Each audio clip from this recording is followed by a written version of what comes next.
Dear family and friends, thank you for making it here to celebrate this special day for our family, 14th August 2014, marking a milestone of Mummy's 90th birthday. Baby auntie turns 19. May she have many more years of good life, love and good health. As for me, I'm happy seeing my mother grow old gracefully because 99% chances I too will live active that long like her.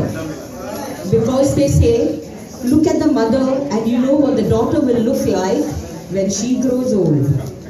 Knowing my mother for 50 plus years, I can tell you more than 50 plus stories about her life as her mother. But here the government doesn't allow you such long parties.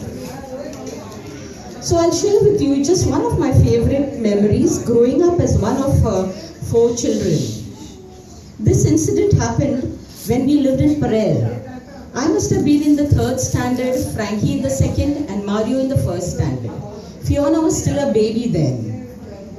Mummy used to take us to school and back every day. Sun or rains and the floods. Everybody knows the history of Parel floods.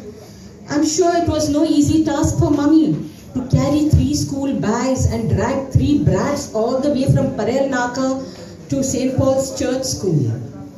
It was no fun for us either because Mummy would make us revise our homework all the way, taking up our spellings, making us recite our poems, making us say the timetables and even catechism. But also she would buy us some chicky and toffee all the way. That was bonus for us. Come what may, she never let us miss school. So one day it was raining a bit. That didn't stop us proceeding to school. But when we were halfway, it suddenly started pouring heavily and flooding rapidly. Mummy still tugged us, the 3 of us, like a fisherman tugging his boat across the blasting winds. When we reached almost close to the school, that's where the Pearl Colony is built now.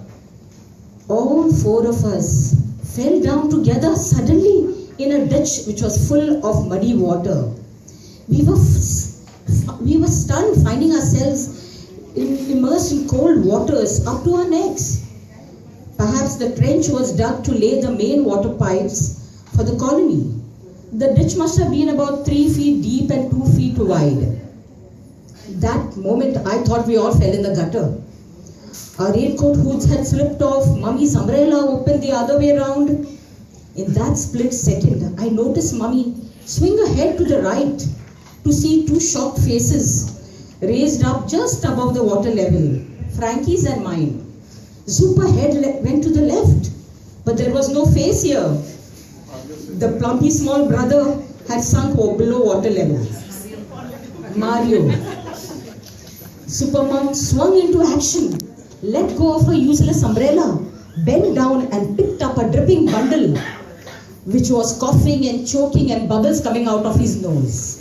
She lifted Mario high up like a trophy, winner's trophy that is. Help karo, help karo. She was yelling, we don't know for whom and to whom, because Frankie and I were anyway below ground level. Nobody bothered to come. To any onlooker, it must have looked like a scene from Mary Poppins. But for us, it was a scary story because the rain was still pouring heavily and dark clouds made the place darker. And help didn't come even then. The school bags, which were heavy, grew heavier now. They soaked in water, still hung around Mummy's neck. I don't know how long we were standing deep down there. And Mummy glancing at Frankie and me every time, perhaps praying that the water does not rise above our heads, and waving frantically for help. Finally, when we were rescued, Frankie and I didn't cry, maybe because we saw our mother helpless and yet alert, and doing our best, her best rather, and then succeeding to save us.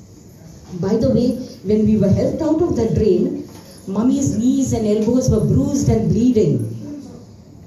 But she didn't notice all that. She just continued to help Mario blow out the muddy water from his nose and throat, while she grumbled, Sontri gaily. The whole episode has stayed on live in my mind all my life. But I never heard my mother mentioned about this incident often. Perhaps to her, it was no big deal, just an incident in the line of duty as a mother. When we were not too small, Frankie, Mario and I gave Mummy a hard time. Not Fiona. She must have been a tomboy but was never naughty. She was a lovable child and always a favorite of all. As for Mario and I, usually we were the cause of her high BP. So she didn't spare the rod. I guess we deserved it. Even if it's too late now, sorry कहना बनता है. Mario, say sorry to Mummy. Case of big sister bullying their kid brother. Now this is a recent ongoing saga. When I call home, did he say sorry or not? He said forgiven. Okay. When I call home to take Mummy's khabar, she literally gives me the khabar of all her acquaintances. Mr. So-and-so Borana, Mrs. So-and-so Borina, Mr. So-and-so cho operation zala, Mrs. So-and-so Poldi. And to all this I reply, oh, how sad, poor thing. Then I said, tu koshi hai? Maje kite sodanche. Payam dukta, aatmuyata, payam warung zaina, solong zaina, beshti lokta. After some more complaints, I think she looks up the clock and tells me, bye to Falya phone kor. Ata maka late zata, misacho time zalo. Or divine mercychi navina cholta. All the aches and pains and complaints can wait, but the pressing need is now going to church on time. Well, that's a reassurance to us that all is well. As long as she picks herself up, steps down 2 floors, all by herself, walks all the way to church, kneels and stands and prays and sings at the mass, is a big relief to us. Although now Frankie has taken upon himself to walk Mummy to church every day and back. Mummy has no hidden agenda or ulterior motives when she helps the poor and needy in the parish. To her, everybody is a to boro munis ti bori bai. She trusts and believes everybody. She doesn't. We try to tell hard to caution her that it's a big bad world out there. She doesn't care. Perhaps her faith in her prayers assures her that nobody will take advantage of her little old lady. Mummy is also compassionate to animals.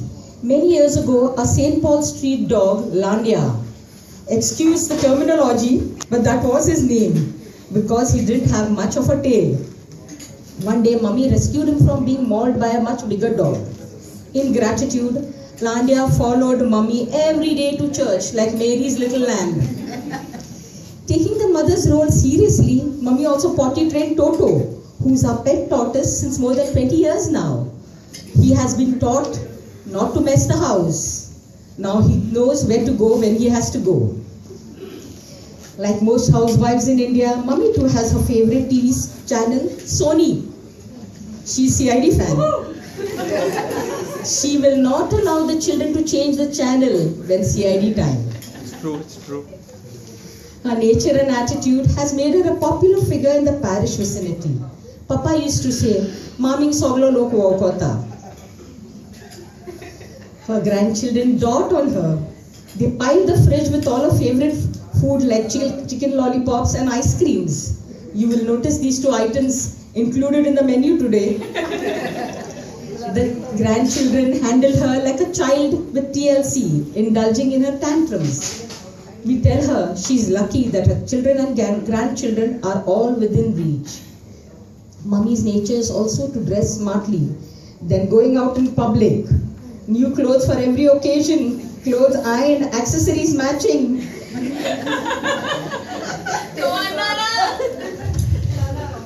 I'm glad I inherited this quality from her. Her zest for life makes her our hero. Here I must not forget to mention that Mummy and our family have very high regards for our neighbors. We are grateful to them. Acharikal family, Babu's family, may our favorite Ai's soul rest in peace, Kishore's family and Balu's family. They are always there for Mummy, very concerned, caring and helpful. We are blessed to have such neighbors. Thank you. Let me also take this opportunity to thank my sister Fiona for taking care of her mother all by herself. Fiona has been at mummy's beck and call all these years consistently and dutifully, coping up with her needs, taking her to the doctors and ensuring mummy is not short of anything. Most of all, I marvel at my sister enduring patiently the impatience that comes with age. Mummy, now this is for you. From your grandchildren and children. Maybe because we see you as a toughie, we think you're always going to be there when we come home. We think you already know, that's why we don't tell you how much we love you. Maybe because we take care of your needs, we think you can do without our presence. Maybe it hurts you when we lose patience with you and when we keep you out of our decisions. Maybe at the back of our mind we know we sometimes take you for granted and we are very sorry for that. Maybe we haven't always said it in so many words, but we are saying it now, that we love you dearly and hope that you'll always be there for us when we come home. Thanks, guys.